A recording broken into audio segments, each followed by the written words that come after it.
We've all had that feeling lately, right? You're standing at the pump, watching the numbers spin, faster and faster. $70, 80, 90. It feels like your wallet is being siphoned dry right in front of you. That three-digit fill-up for a single tank of gas doesn't feel like a crazy hypothetical anymore. It feels like it's just around the corner. And it's not just at the pump. You open your home heating bill, and your eyes just about pop out of your head. For so many Canadians, it's jumped significantly from last year. And every forecast, from government bodies to private analysts, is saying the same thing. The days of cheap Canadian energy are behind us. You're being told this is just the new reality, that it's all because of complex global forces, and we just have to eat the cost. But what if I told you that the pain you're feeling is directly tied to a massive global power shift? A historic realignment that, for the first time ever, is putting Canada at the absolute center of the world's energy map. Because while you're feeling the squeeze, governments and corporations from literally every corner of the globe are looking at Canada with a new, urgent hunger.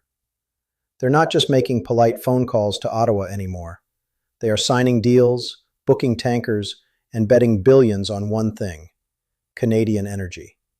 And tonight, we're going to show you exactly why, and what it means for your bank account. To get what's happening right now, in March of 2026, you first have to understand the story of Canadian energy for the last 50 years.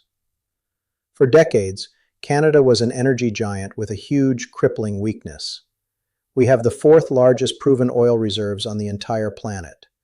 More than Iraq, more than the United States. We are the world's fifth largest producer of natural gas. The resources under our feet are a geological lottery win of staggering proportions. But there was always a catch, and it was a big one. Imagine you're a world-class chef who makes the most incredible food imaginable. But there's a rule. You can only sell to your next-door neighbor. That's it. Not the town, not the next city over, and you definitely can't ship it overseas. Just your neighbor. And of course your neighbor knows this. So when it's time to pay, they get to name their price. You have to take it because where else are you going to go? For half a century, that chef was Canada. And our one neighbor, our only real customer, was the United States. Historically, the vast majority of our oil and natural gas exports went to that single country. We were, for all intents and purposes, a captive resource. This created a phenomenon economists call the Canadian discount. Our oil and gas consistently sold for less than the global price, sometimes a lot less. American consumers got a great deal on safe, reliable Canadian energy, and we had to accept it because we had no other choice. Our vast energy wealth was landlocked. This reality shaped our economy, our politics, and it kept prices at the pump and on our heating bills relatively low compared to the rest of the developed world. We were living inside our own discounted energy bubble. But then, after years of bitter debates, protests, and political fights, two monumental projects finally came online: the Trans Mountain Pipeline expansion and LNG Canada. And in the span of just a couple of years, they have completely torched the old rulebook. Let's start with the oil. The project is called the Trans Mountain Expansion, or TMX. It is, without a doubt, one of the most important pieces of economic infrastructure built in this country in a generation.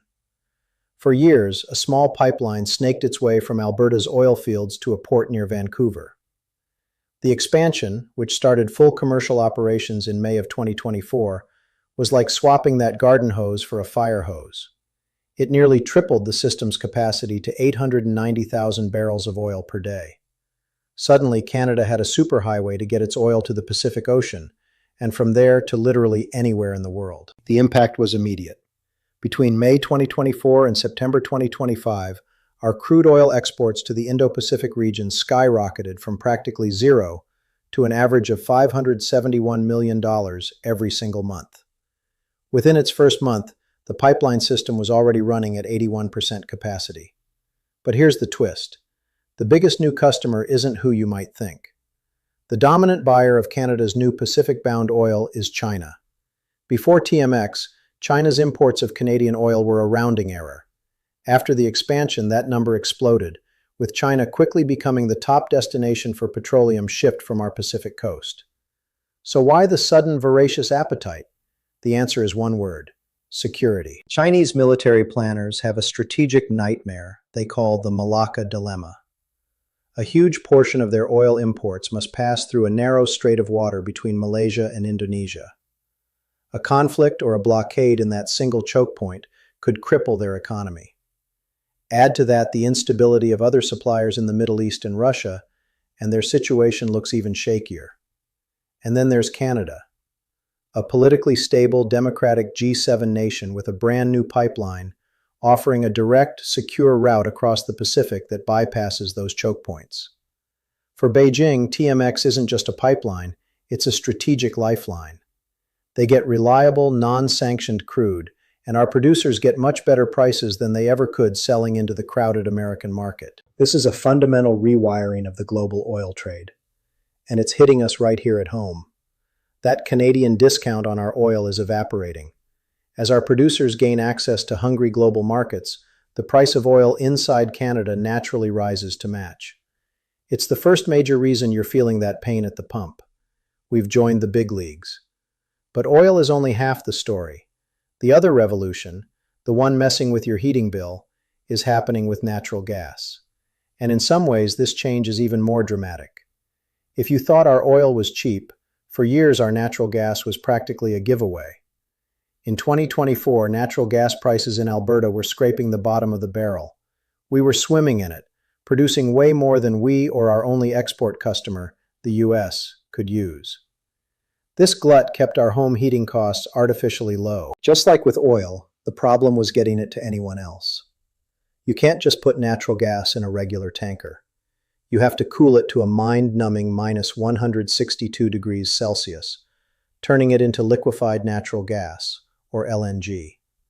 This requires a massive, complex, and wildly expensive coastal facility. For decades, Canada talked about it but failed to build one. Until now. Enter LNG Canada. Located in Kitimat, British Columbia, it's the single largest private sector investment in Canadian history. A colossal project by global energy giants like Shell, it's an engineering marvel designed to do one thing: get Canadian natural gas to Asia. The facility shipped its very first cargo in mid-2025, a historic moment that barely made a splash in the news. But now, in early 2026, it's ramping up. And the scale is just staggering. Think about this. Once this one single facility is fully operational, it will be exporting the equivalent of 15 to 20% of Alberta's entire current natural gas production. A huge chunk of the gas that was once trapped in Western Canada, creating that price-killing glut, is now sailing to premium markets in Japan, South Korea, and China. Suddenly, the glut is gone. That oversupply that gave us cheap heating fuel for decades is evaporating. It's being loaded onto specialized tankers and sold for much, much higher prices on the other side of the planet. This is the #1 reason your heating bill is soaring. Forecasts for a major surge in Alberta's AECO natural gas price weren't a wild guess. They were the predictable result of LNG Canada turning on the taps. The era of bargain basement gas is over, not because of some vague global trend, but because of a very specific terminal in Kitimat, BC. So let's connect the dots back to your bank account.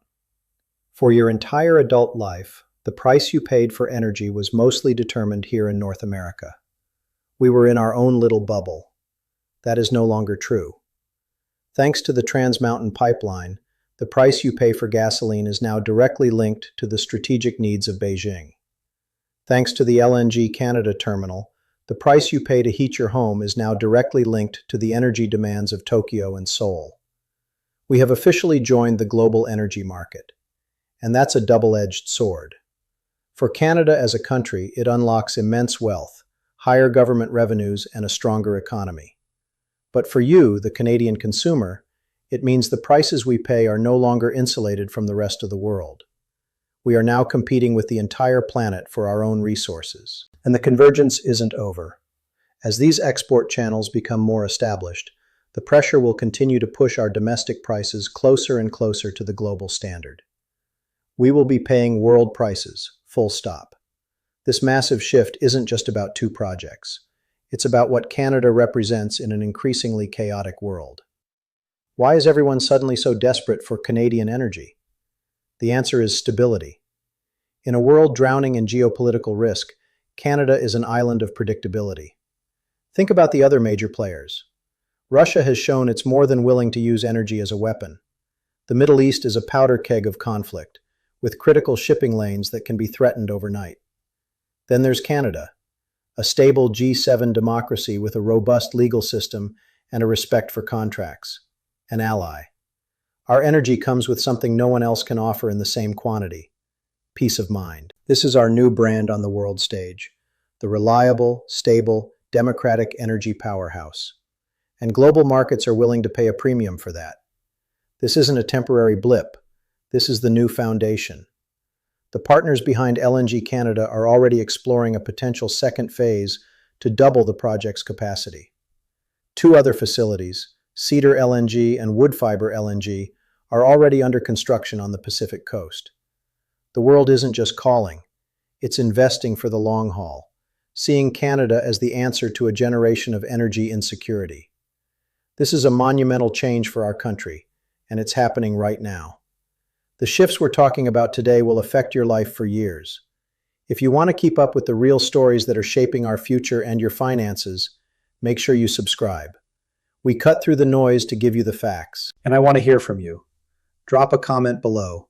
Did you realize Canada had this much power on the world stage? Now that you see the connection between these global deals and your own bills, how do you feel? Is the trade-off of higher prices worth it for Canada's new global standing? I'll be reading and responding. When you boil it all down, Canada stood at a crossroads. We faced two possible futures. The first was the one we were living. We could have kept the pipelines from being built, rejected the LNG terminals. In that future, our gas might still be cheap. Our gasoline might be a few cents less per liter. But our energy industry would remain a captive supplier, and trillions of dollars in national wealth would stay locked in the ground. Canada's influence on the world stage would remain a whisper. The second future is the one we are entering now. We built the infrastructure, and yes, it comes with a cost that we are all feeling at home, a painful, unavoidable reality of connecting to a global market. But it also means Canada is achieving true economic sovereignty. It means incredible national wealth that can fund our ambitions for generations to come. And it means we now hold real geopolitical leverage. We are no longer just a quiet resource provider. We are a global energy player whose decisions send ripples across continents. The number you see at the pump is no longer just a local price. It's a reflection of Canada's new, powerful, and far more complicated role in the 21st century. For better or for worse, we are finally selling our most valuable resource to the highest bidder. And that changes everything. If you learned something new, like this video. Thanks for watching, and we'll see you next week.